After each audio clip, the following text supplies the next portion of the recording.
A independência do Brasil é um dos fatos históricos mais importantes do nosso país, pois marca o fim do domínio português e a conquista da autonomia política. Veremos agora como o Brasil se tornou uma nação independente, como as transformações políticas, econômicas e sociais, inauguradas com a chegada da família real ao país, abriram espaço para a possibilidade da independência, ligando este a fatos atuais de nosso país e nossa cidade. Bom dia, pessoal! Está iniciando a Gazeta Estudantil. Bom, conforme narrado no livro História 8 da Araíba Plus, no início do século XIX, a Europa estava inteiramente dominada pelas tropas do imperador francês Napoleão Bonaparte, o qual tinha como principal inimigo a Inglaterra. Nesse meio estava Portugal, economicamente pobre, apesar de ter muitas colônias. O príncipe regente Dom João, pressionado por Napoleão, que exigia o fechamento dos portos portugueses ao comércio inglês, e ao mesmo tempo pretendendo manter as relações com a Inglaterra, tentou adiar a sua decisão sobre o assunto. Diante da situação, decidiu transferir-se com a corte para o Brasil, evitando conflito com a França, garantindo a segurança da família e impedindo a invasão do Brasil pela Inglaterra, fato ocorrido em 29 de novembro de 1807. No dia 21 de janeiro de 1808, Dom João chegou a Salvador e em 28 de janeiro assinou a Carta Régia de abertura dos portos do Brasil às nações amigas de Portugal. Cumprindo o acordo feito com a Inglaterra, em 1810, Dom João assinou o Tratado de Comércio e Navegação, concedendo tarifas privilegiadas às exportações inglesas. De acordo com vários sites de pesquisa, no final do século XVIII e início do XIX, aumentaram no Brasil as pressões e descontentamento contra o monopólio comercial imposto por Portugal. As elites brasileiras desejavam liberdade para ampliar o comércio de seus produtos. Surgiram aí vários movimentos sociais contrários ao domínio português e insatisfeitos com a cobrança de altas taxas de impostos, dentre os quais a Inconfidência Mineira e a Conjuração Baiana. Percebendo o movimento político no Brasil pela conquista da liberdade, a coroa portuguesa passou a pressionar Dom Pedro para que também retornasse a Portugal, como Dom João VI.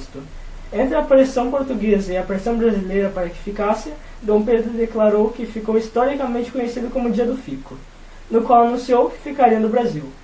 Sob tal situação, a icônica frase de independência ou morte foi declarada em 7 de setembro de 1822 por Dom Pedro I, às margens do rio Ipiranga. E aí, Fernando, conta mais um pouco.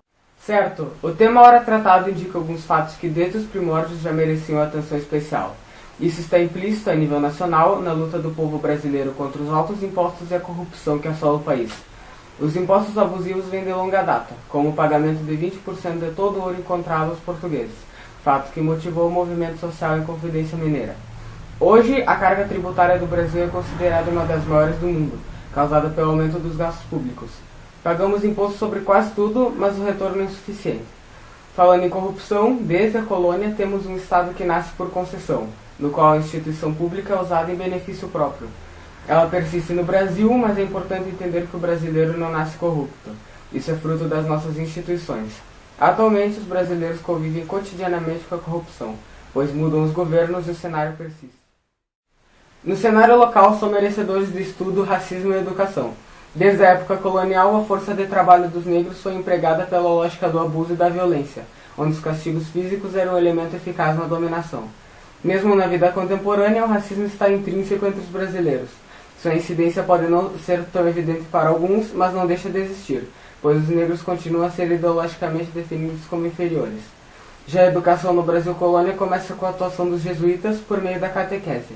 Já Marquês de Pombal criou as chamadas aulas régias, que consistiam em ensinos de latim, grego e retórica, gerando um verdadeiro caos no Brasil. Fato mudado em 1808 com a vinda da família real, onde foram adicionadas escolas de medicina, bibliotecas, imprensa e academias militares. Como se vê, a educação brasileira, que em outros contextos históricos era muito mais precária, hoje apresenta avanços significativos em várias áreas. Porém, os dados obtidos através de avaliações como o Enem não apontam bons resultados, pois o ensino ofertado nas escolas públicas não tem conseguido dar conta dos aspectos mais básicos e primordiais da aprendizagem, como leitura e escrita. Encerra o tema, Guilherme. Diante do contexto apresentado, vê-se que a independência é um marco na vida do brasileiro. No entanto, a independência, hoje, não é sinônimo de mudança. Não temos o devido poder diplomático, político e financeiro para nos impormos como a nação. Estamos órfãos de grandes homens públicos e a população apresenta-se desligada da situação política.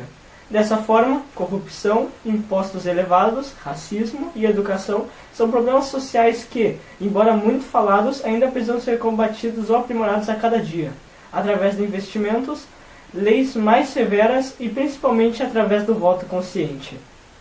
Então é isso, galera. Ficamos por aqui. Até a próxima.